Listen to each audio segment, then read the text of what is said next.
अस्सलामुअलैकुम dear students. पिछला जो लेक्चर था उसमें पिछले 3 लेक्चर में हमने यूजुअली एलोट्रॉफी और एलोट्रॉप्स ऑफ कार्बन के बारे में हमने जाना है। अब नेक्स्ट टॉपिक जो हमारा है वो है वर्सटाइल नेचर ऑफ कार्बन, या इसको हम बोलते हैं unique nature of carbon. Versatile nature of carbon और यूनिक नेचर ऑफ कार्बन।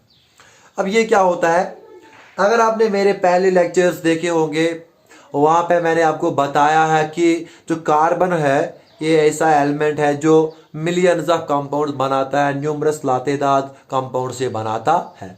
अब ये न्यूमरस, ये लातेदाद या मिलियंस कंपाउंड्स ये मिलियंस ऑफ कंपाउंड्स क्यों बनाता है, इसके कुछ खास वजूहात है और वही खास वजूहात आज हम यहाँ पे जानने की कोशिश करेंगे। उसी को हम बोलते हैं यूनिक नेचर ऑफ कार्बन, यानी वो ऐसे फैक्टर्स है, वो ऐसे वजूहात हमारे पास है जो कार्बन को एक यूनिक एलिमेंट बनाते हैं, जो कार्बन को यूनिक प्रॉपर्टीज देते हैं और फिर उसकी वजह से कार्बन यूनिक प्रॉपर्टी पोजेस करता है और उसी को हम बोलते हैं यूनिक नेचर ऑफ कार्बन या वर्सटाइल नेचर ऑफ कार्बन। यानी इस टॉपिक में हम पढ़ेंगे factors that are responsible for the unique nature of carbon, factors that contribute to unique nature of carbon and which in turn is responsible for the formation of large number of carbon compounds, जो फिर किस लिए responsible है कि जो वो लातेदार compounds carbon के बनते हैं उसके लिए वो रेस्पॉन्सिबल है।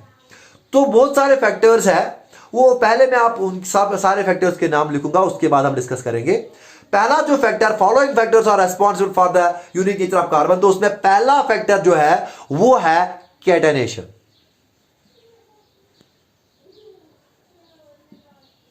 कैटेनेशन, ठीक है। दूसरी जो प्रॉपर्टी है, दूसरा जो फैक्टर है that is tetravalency of carbon.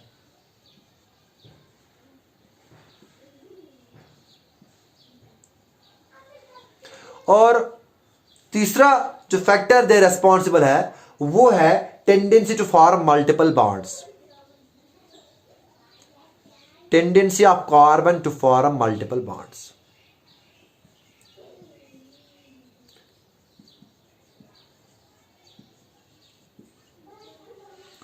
Fourth factor जो है वो है isomerism.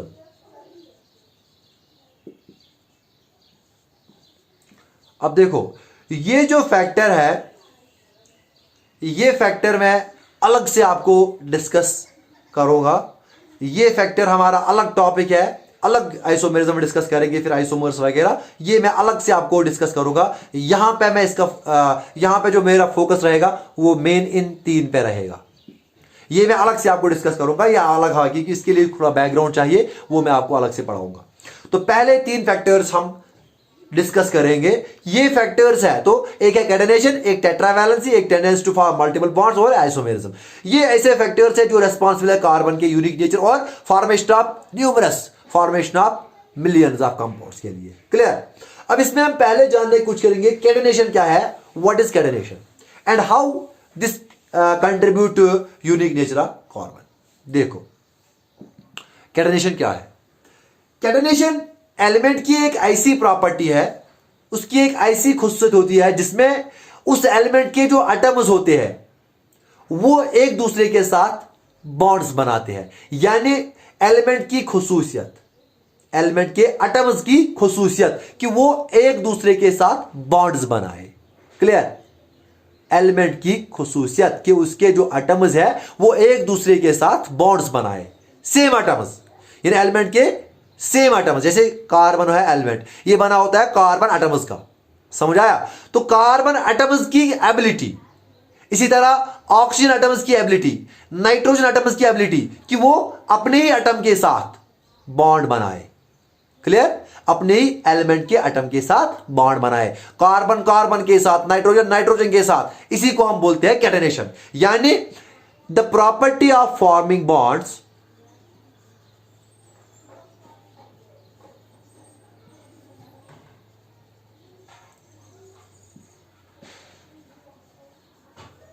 with the atoms of same element. Clear.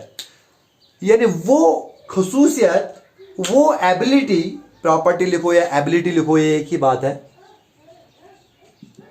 वो प्रॉपर्टी या वो एबिलिटी बॉन्ड्स बनाने की एटम्स की सेम एलिमेंट के साथ।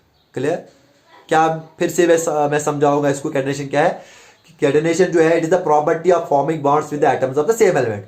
यानी जो एटम्स होते हैं सेम एलिमेंट के, जो एटम्स होते हैं सेम एलिमेंट के, उनकी एबिलिटी एक दूसरे के साथ बॉन्ड्स बनाने की, उसको हम बोलते हैं कैटेनेशन। एग्जांपल दूंगा यहां पे।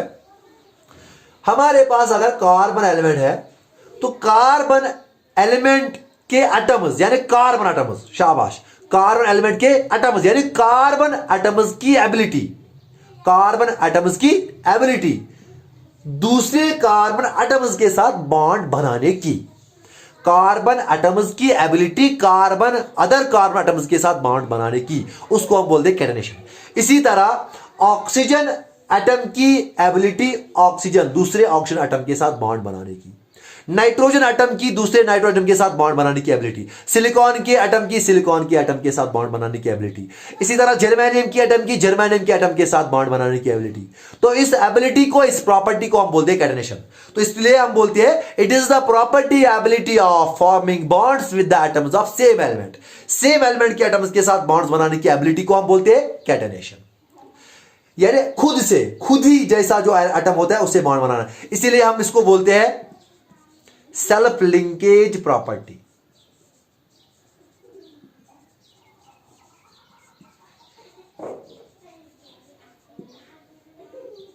प्रॉपर्टी ऑफ एन एलिमेंट, यानी एक एलिमेंट की अपने ही एलिमेंट के साथ, यूजुअली मैं अब यहां पे एलिमेंट की बात करूंगा यानी उसके एटम्स, ठीक है, एक एलिमेंट की अपने ही एलिमेंट के साथ मिलने की, कंबाइन होने की, बॉन्ड बनाने की एबिलिटी, प्रॉपर्टी, उसको हम बोलते हैं catenation. Self linkage property, carbon की कार्बन के साथ बॉन्ड बनाने की एबिलिटी, ऑक्सीजन की ऑक्सीजन के साथ, तो इसको हम बोलते हैं कैटेनेशन। क्या बोलते हैं? कैटेनेशन। अब जो कैटेनेशन प्रॉपर्टी होती है, मुख्तलिफ एलिमेंट्स कैटेनेशन दिखाते हैं, बहुत सारे एलिमेंट्स हमारे पास है जो कैटेनेशन दिखाते हैं।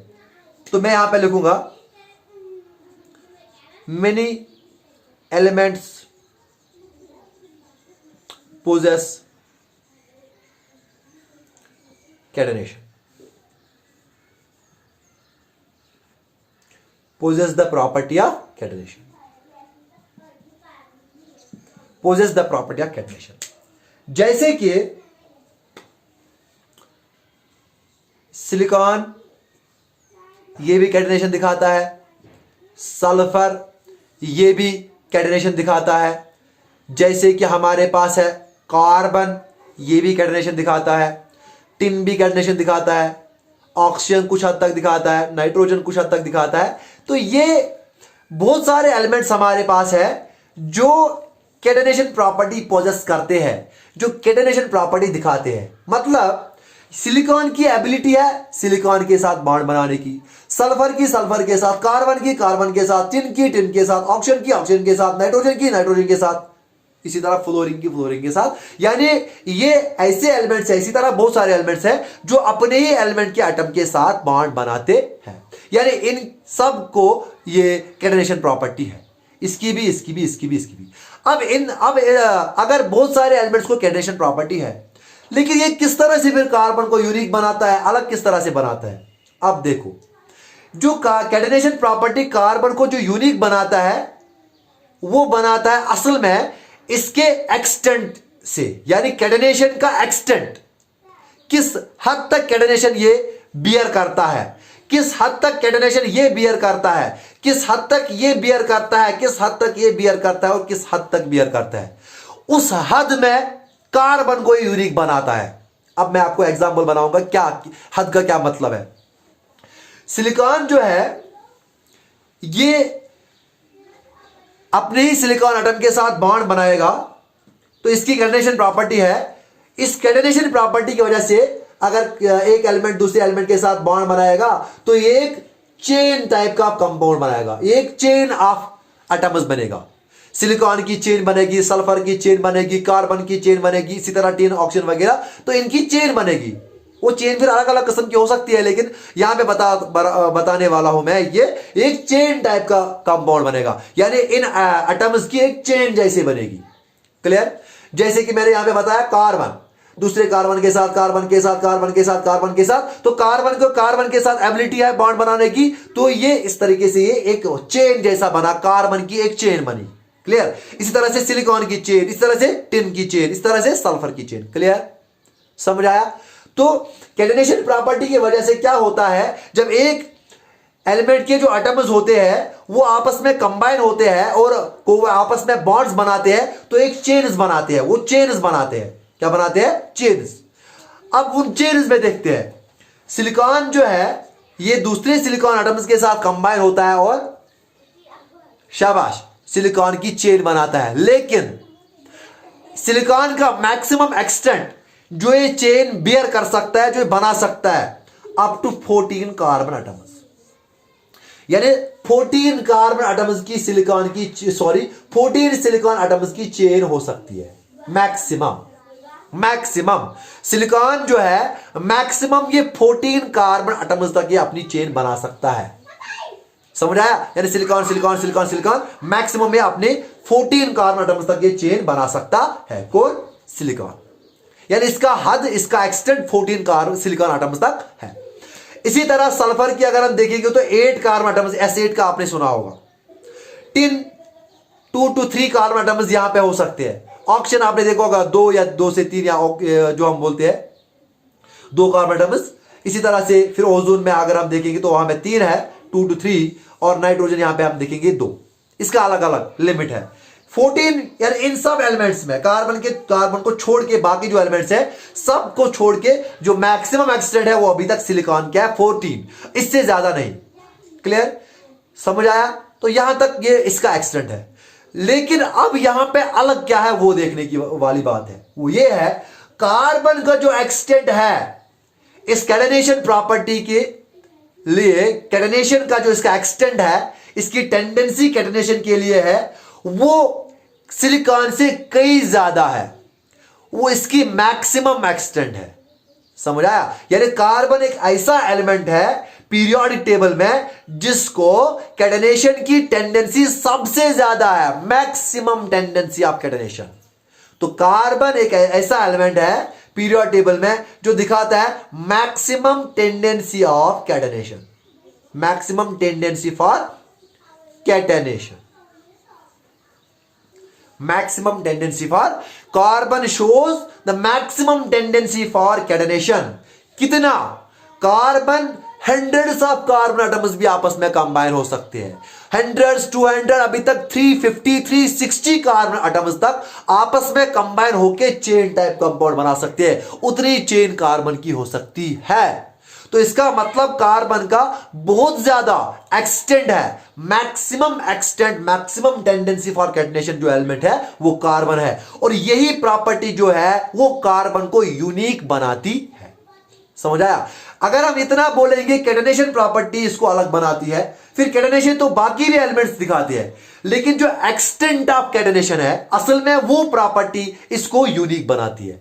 तो जो एक्सटेंट ऑफ कैटेनेशन है that makes the carbon unique element, because the extent of catenation, the tendency of carbon for catenation is maximum, and even hundreds of carbon atoms, even up to 360 carbon atoms जो है वो आपस में chain बना सकते हैं, combine हो सकते हैं और कैटेनेशन वहां तक दिखा सकते हैं। तो यहां पे मैं लिखूंगा हंड्रेड्स ऑफ कार्बन एटम्स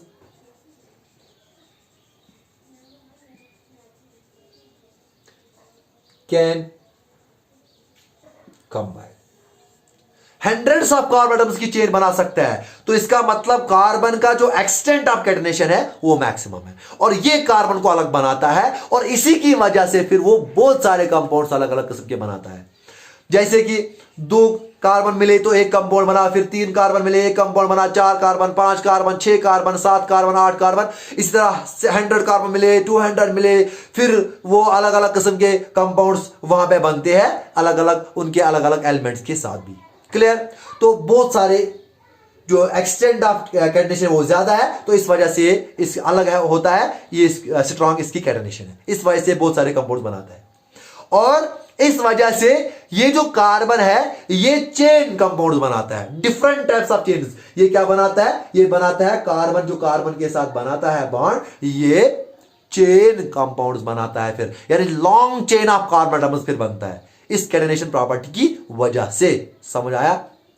यहां मैं बताऊंगा आपको। इस कैटेनेशन प्रॉपर्टी की वजह से कार्बन जो है ये लॉन्ग चेन कंपाउंड्स बनाता है।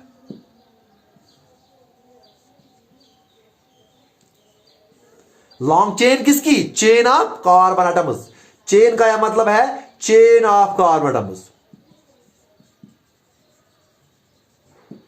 समझ आया? तो कैटेनेशन प्रॉपर्टी की वजह से carbon long chain compounds, long chain जिसमें कार्बन के बहुत सारे एटम्स होते हैं, वो कंपाउंड्स बनाता है।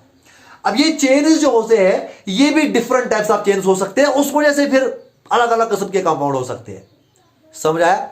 अब ये जो चेन्स हो सकते हैं ये या तो स्ट्रेट चेन्स हो सकते हैं, या तो ब्रांचेड चेन्स हो सकते हैं,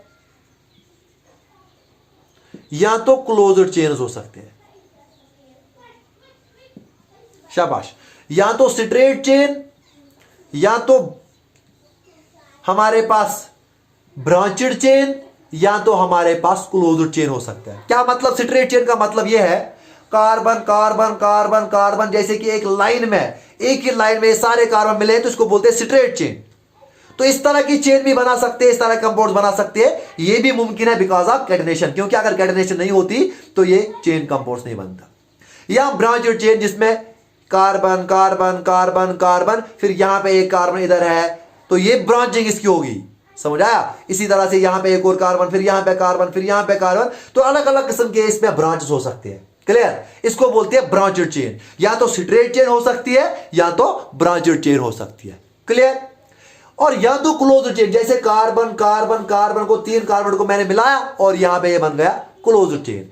4 कार्बन एटम को मिलाया, ये बन गया क्लोज्ड चेन। तो क्लोज्ड चेन भी हो सकती है, ब्रांचेड चेन भी हो सकती है, और स्ट्रेट चेन कंपाउंड भी हो सकती है। तो आप खुद से सोचो, आप इनका अरेंजमेंट अगर हम उधर इधर करेंगे तो कितने सारे कंपाउंड्स बनते हैं, कितने सारे मुमकिन बनते हैं, इनकी परम्यूटेशन बहुत सारी बनेगी, परम्यूटेशन या कॉम्बिनेशन, तो बहुत सारे कंपाउंड्स मुमकिन है।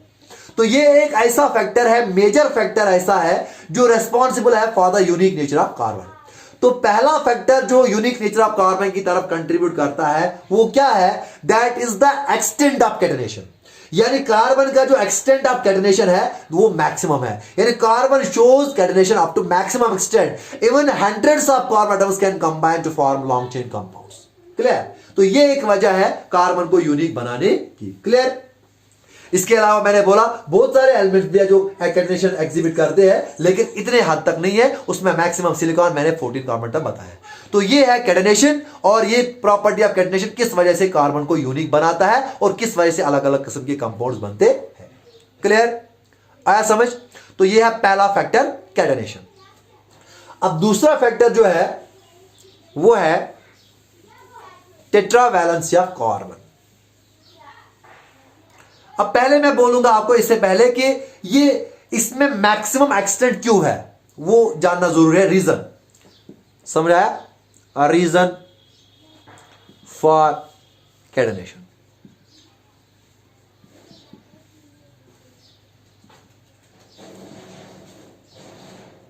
ये जानने की जरूरत है। देखो क्या है इसका रीजन, क्या है इसका रीजन? ये है कि जो बॉन्ड डिसोसिएशन एंथैल्पी, यानी बॉन्ड तोड़ने की, बॉन्ड जो है उसको ब्रेक करने की जो एनर्जी चाहिए वो बहुत ज्यादा है। यानी कार्बन जो बॉन्ड है वो स्ट्रांग है। समझ आया? हाई बॉन्ड डिसोसिएशन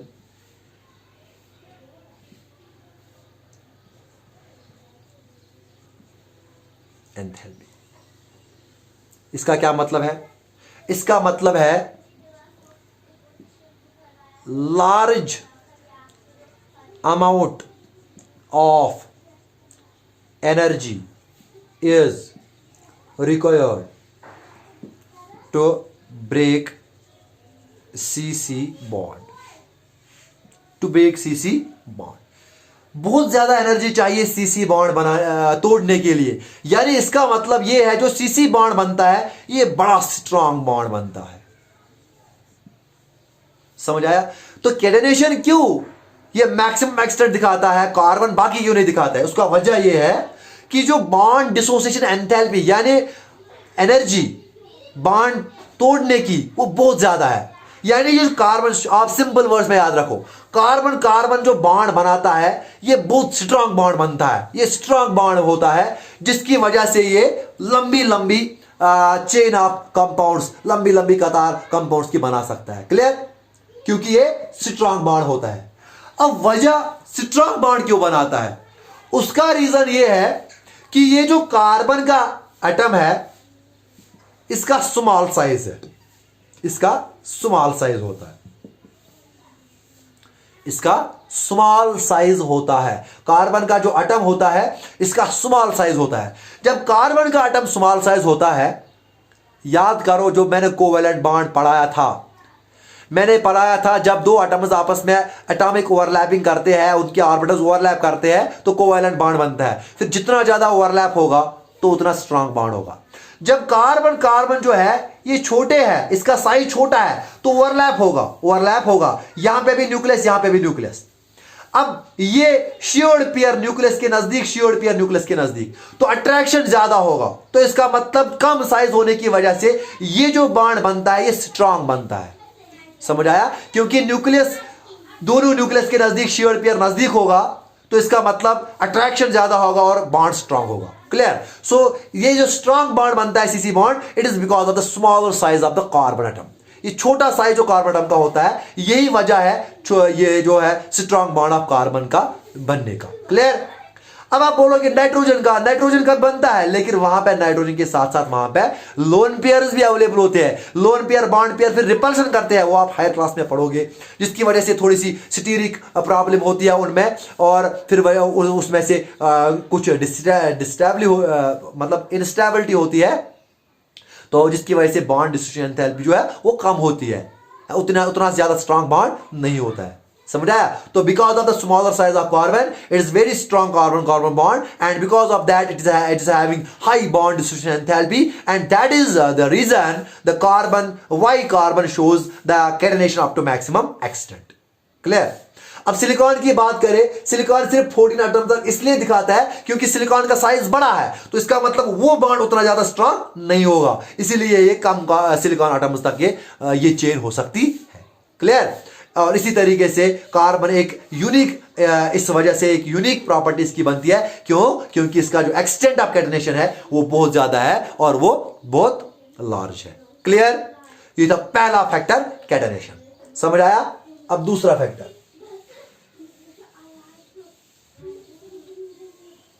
अब दूसरा फैक्टर जो है वो है टेट्रावैलेंसी ऑफ कार्बन।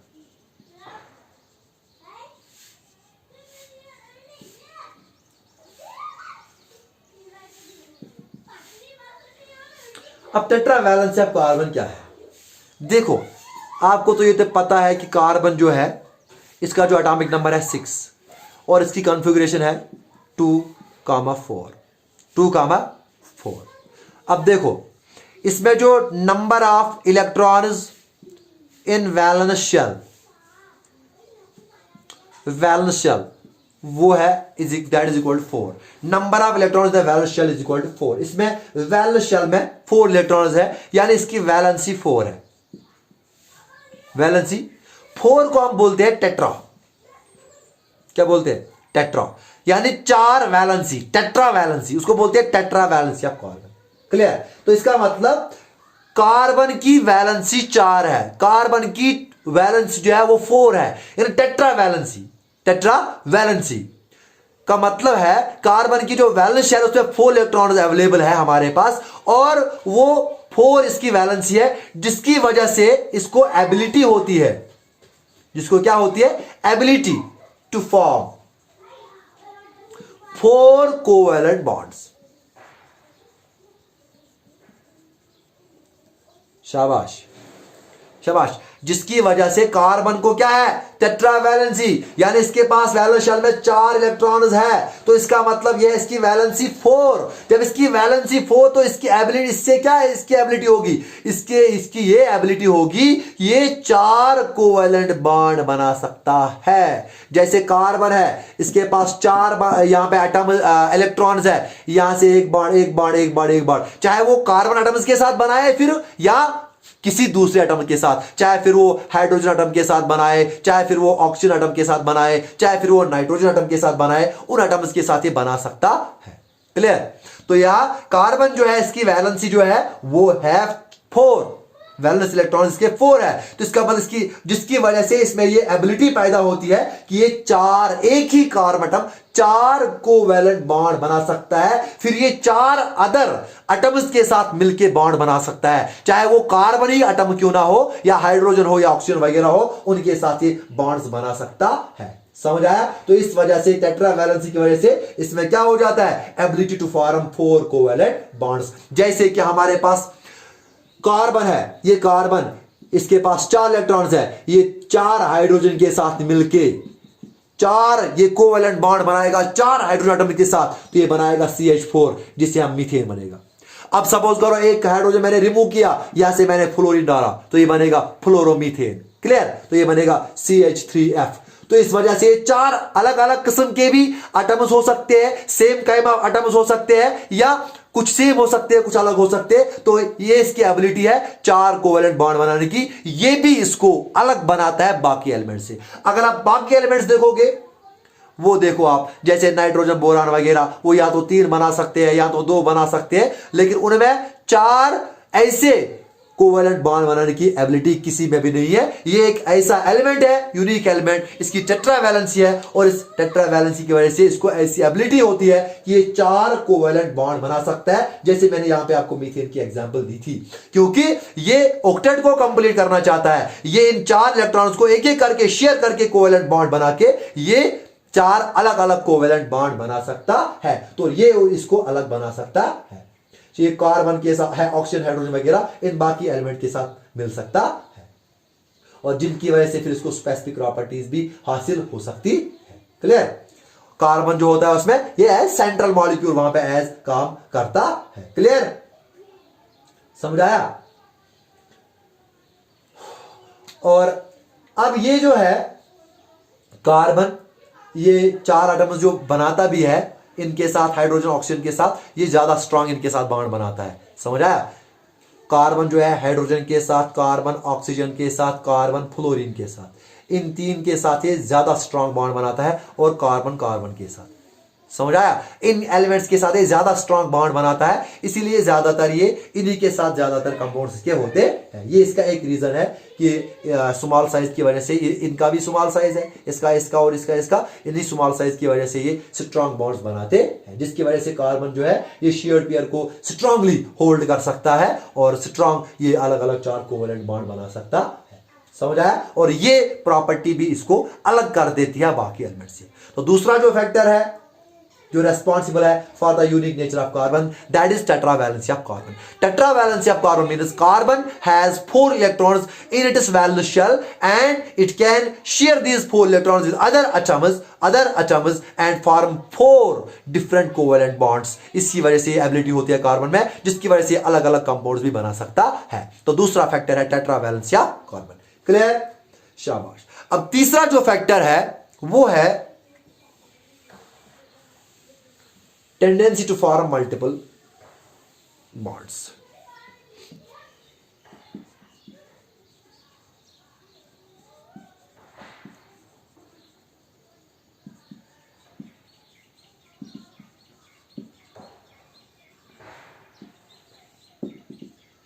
तीसरा फैक्टर जो है वो है tendency to form multiple bonds. अब मल्टीपल बॉन्ड्स का मतलब क्या होता है? मल्टीपल बॉन्ड्स का मतलब होता है जैसे डबल बॉन्ड, ट्रिपल बॉन्ड आपने पढ़ा है, मैंने पढ़ाया classification of bonds based on shared pair, based on the number of electron pair shared. उसमें क्लासिफिकेशन ऑफ बॉन्ड मैंने बोला सिंगल बॉन्ड, डबल बॉन्ड और triple bond, single covalent, double covalent. आया समझ? तो मल्टीपल बॉन्ड्स का वही मतलब होता है double bond, triple bond. Clear. तो अब कार्बन की टेंडेंसी होती है स्मॉल साइज की वजह से, स्मॉल साइज की वजह से, यहां पे मैं लिखूंगा due to small size of carbon it has an ability to form double triple bonds. Double triple bonds कैसे बनाएंगे? बाय शेयरिंग 2 और 3 पेयर ऑफ इलेक्ट्रॉन्स. आया समझ? बाय शेयरिंग 2 और मोर देन, समझ आया ये? बाय शेयरिंग 2 और 3 इलेक्ट्रॉन्स, ये 2 या 3 इलेक्ट्रॉन शेयर करके एक साथ टुगेदर. समझ आया? तो इस वजह से डबल बॉन्ड बना सकता. जैसे कार्बन जो बनाता है, carbon double bond, carbon carbon double bond, ये बनाता है. अब आप बोलोगे सर आपने ये स्मॉल साइज बताया, ये क्यों बताया? ये देखो जो मैंने बोला था कि डबल बॉन्ड जो बनता है और ट्रिपल बॉन्ड, जो double bond triple bond pi bond होता है, ये बनता है भाई लिटरल ओवरलैप. बोला है आपने? हाँ, अगर आपको ये बोला है तो प्लीज आप रिवाइज करो वो टॉपिक जहां पे मैंने आपको बोला है sigma bond and pi bond. तो वहां पे मैंने बोला पाई बॉन्ड जो होता है, डबल बॉन्ड और ट्रिपल बॉन्ड जो अलग, एक होता है कोवैलेंट, बाकी एक होता है सिग्मा, दूसरा होता है पाई. यहाँ पे एक सिग्मा होता है, यहाँ पे 2 होती है पाई. तो जो पाई बॉन्ड बनता है वो बनता है भाई लिटरल ओवरलैप. इसमें अब ओवरलैपिंग करने के लिए इनका साइज कम होना बहुत जरूरी है, क्योंकि तब जाके आपस में नजदीक आ सकते हैं. सिग्मा बॉन्ड में ये दूर भी होंगे तब भी ओवरलैप हो सकता है. इतना दूर होंगे तो ओवरलैप हो गया, लेकिन यहां पे बहुत ज्यादा नजदीक होने चाहिए, बहुत ज्यादा नजदीक होना चाहिए, तब जाके ओवरलैप करेंगे, तब जाके डबल बॉन्ड या ट्रिपल बॉन्ड बनेगा. तो स्मॉल साइज ऑफ कार्बन की वजह से इसकी एबिलिटी है, ये डबल बॉन्ड बना सकता है, ट्रिपल बॉन्ड बना सकता है, और वो भी स्टेबल. वो भी क्यों? क्योंकि स्मॉल साइज की वजह से न्यूक्लियस यहां से भी नजदीक है, यहां से भी नजदीक है, जिसकी वजह से जो शेयर्ड पेयर होते हैं उनको अट्रैक्शन ज्यादा मिलता है, और ये स्टेबल डबल बॉन्ड और ट्रिपल बॉन्ड बनाता है. समझा? और जो कंपाउंड्स ऑफ कार्बन होते हैं जिसमें सिर्फ सिंगल बॉन्ड होते हैं बिटवीन कार्बन एटम्स के, उनको बोलते हैं फिर सैचुरेटेड, और जिनमें डबल बॉन्ड ट्रिपल बॉन्ड को बोलते हैं अनसैचुरेटेड. वो हम अलग डिस्कस करेंगे. लेकिन यहां पे मुझे जो बताना है वो ये है, कार्बन की ये टेंडेंसी है, वो डबल बॉन्ड बना सकता है, वो ट्रिपल बॉन्ड बना सकता है. यानी वो 2 इलेक्ट्रॉन को शेयर कर सकता है, ये 3 इलेक्ट्रॉन को शेयर कर सकता है एक साथ. जैसे कार्बन, या इसके 2 इलेक्ट्रॉन, इस वाले कार्बन के 2 इलेक्ट्रॉन, इन्होंने आपस में 2 इलेक्ट्रॉन शेयर किए. फिर यहां पे 2 इसके और है, वो किसके साथ मिले हुए वो अलग बात है. यहां पे कार्बन, ये बन गया डबल बॉन्ड कार्बन. इसी तरह से एक कार्बन दूसरा कार्बन, ये इसके 3 इलेक्ट्रॉन, इसके 3 इलेक्ट्रॉन, तो इन्होंने 3 पेयर आपस में शेयर किए, तो ये बन गया. समझा? तो ये इन्होंने यहां पे ट्रिपल बॉन्ड बन गया, सी ट्रिपल बॉन्ड सी. यहां पे फिर एक बॉन्ड फिर किसके साथ मिला वो अलग बात है. तो डबल बॉन्ड और ट्रिपल बॉन्ड ये बनाते हैं. कार्बन की एबिलिटी है डबल बॉन्ड और ट्रिपल बॉन्ड बनाने की. क्यों? क्योंकि इसका स्मॉल साइज है. स्मॉल साइज की वजह से डबल बॉन्ड ट्रिपल बॉन्ड, और वो भी stable double bond triple bond बनाता है, यानी स्ट्रॉन्ग डबल बॉन्ड और ट्रिपल बॉन्ड बनाते हैं कार्बन, जिसकी वजह से इसमें कंपाउंड्स बनाने की पॉसिबिलिटी बढ़ जाती है. समझ आया? यानी कार्बन ये देखो आप कैटनेशन भी दिखाता है, टेट्रावैलेंसी भी है, और फिर इसके साथ साथ ये इसके डबल बॉन्ड और ट्रिपल बॉन्ड भी बना सकता है. तो इसका मतलब अगर हम डबल बॉन्ड की पोजीशन, सपोज करो अब हमारे पास लॉन्ग चेन ऑफ कार्बन है, यहां पे डबल बॉन्ड है, हम डबल बॉन्ड की पोजीशन को चेंज कर सकते हैं, उधर इधर कर सकते हैं. तो इसकी वजह से जो पॉसिबिलिटी कंपाउंड्स बनाने की है वो बढ़ जाती है, वो बढ़ गई है. समझ आया? पॉसिबिलिटी डबल बॉन्ड और ट्रिपल बॉन्ड बनाने से, इसकी एबिलिटी से पॉसिबिलिटी ऑफ जो कंपाउंड बनाने की है वो बढ़ जाती है, जिसकी वजह से ये इसकी यूनिक प्रॉपर्टी बनती है, जिसकी वजह से बहुत सारे कंपाउंड्स बना सकता है. क्लियर? ये भी इसकी यूनिक प्रॉपर्टी है. अब मल्टीपल बॉन्ड्स बनाते हैं बाकी भी एलिमेंट्स, बाकी एलिमेंट्स भी मल्टीपल बॉन्ड बनाते हैं, लेकिन ये मल्टीपल बॉन्ड जब हम पहले 2 फैक्टर्स के साथ कंबाइन करते हैं, या ज्यादातर पहले के साथ कैटेनेशन के साथ, उस वक्त ये ज्यादा इफेक्टिव रहता है. क्योंकि एक तो लॉन्ग चेन कंपाउंड्स बनते हैं, उसमें कहीं पे फिर डबल बॉन्ड हो सकता है, कहीं पे ट्रिपल बॉन्ड हो सकता है, कहीं पे सिंगल बॉन्ड हो सकता है, तो अलग अलग किस्म के कंपाउंड्स बने. तो इसका मतलब इस डबल बॉन्ड और ट्रिपल बॉन्ड बनने की कैपेबिलिटी से, एबिलिटी से लार्ज नंबर ऑफ कंपाउंड्स बनने की कैपेबिलिटी बढ़ जाती है। तो ये भी एक फैक्टर है जो कंट्रीब्यूट करता है towards the unique nature of carbon, towards the versatile nature of carbon. समझ आया? तो हमारे पास 3 मेजर फैक्टर्स है that will contribute towards the unique या versatile nature of carbon. One is the tetravalency of carbon, sorry catenation, दूसरा tetravalency of carbon, तीसरा tendency to form multiple bonds, tendency of carbon to form multiple bonds, यानी double bond triple bond बनाने की capability, जिसकी वजह से फिर possibility to form large number of compounds, possibility of compound formation जो है वो बढ़ जाती है। और यही वजह है कार्बन जो है वो बहुत सारे millions and billions of compounds बनाता है। क्लियर? तो ये थे 3 फैक्टर्स। अब वो जो 4th फैक्टर है वो आइसोमेरिज्म, वो हम अलग से डिस्कस करेंगे, अलग टॉपिक है हमारा वो। Thank you very much.